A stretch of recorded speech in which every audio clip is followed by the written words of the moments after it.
Donald Trump's nuclear single-quote line, North Korea's droided Juche Bird will spark World War III. War fears have reached all-time high in the Korean Peninsula as the U.S. stages huge military drills, which North Korea warns leaves war unavoidable.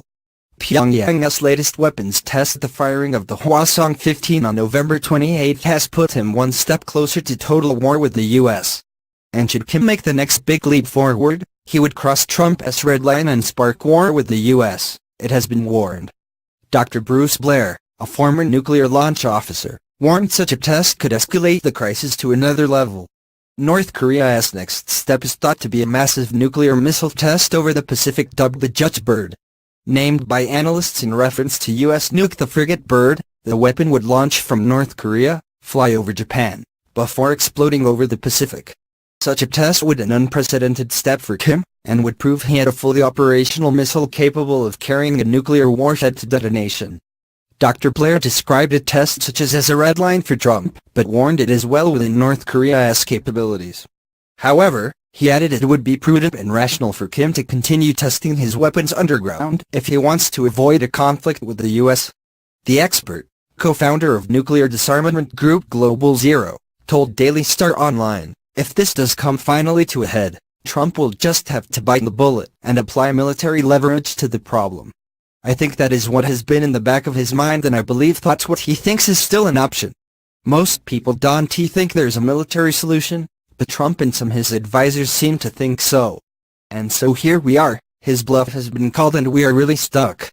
Dr. Blair warned the U.S. could blunder into a nuclear war and urged the world to exhaust every effort to avoid military confrontation. North Korea has talked up the possibility of the Juche Bird on several occasions, first raising the test during a fiery row with Trump at the UN. North Korean Foreign Minister Rhode Island Young-ho warned that North could hit back at the U.S. with the most powerful detonation of an H-bomb in the Pacific. This would be personally ordered by Kim, and the threat came as the regime warned of the highest level of hardline countermeasure in history. Previously, U.S. defense sources claimed the Juche Bird test was going to happen. Dr. Blair said he expected a Juche Bird-style test to be pre-announced by North Korea would have maximum psychological impact on the U.S. Trump and his generals have constantly demanded Kim back down from his nuclear weapons program, slapping new sanctions on the rogue state and funneling their arsenal towards North Korea. Pyongyang believes the regime will never be safe until they have access to nuclear weapons capable of striking the U.S. Kim fears he will be deposed by the U.S. in a military intervention like Iraqi dictator Saddam Hussein or Libyan warlord Muammar Gaddafi. War tensions have set on a knife edge this year as Kim fired dozens of missiles and detonated an H-bomb back in September. The regime's most powerful nuclear weapons are now estimated at 280 kT, minus 20 times the power of the U.S. bomb dropped on Hiroshima at the end of World War II. Russia and China staged military drills near North Korea this week as the U.S. sent hundreds of fighter jets and thousands of soldiers for war games in South Korea.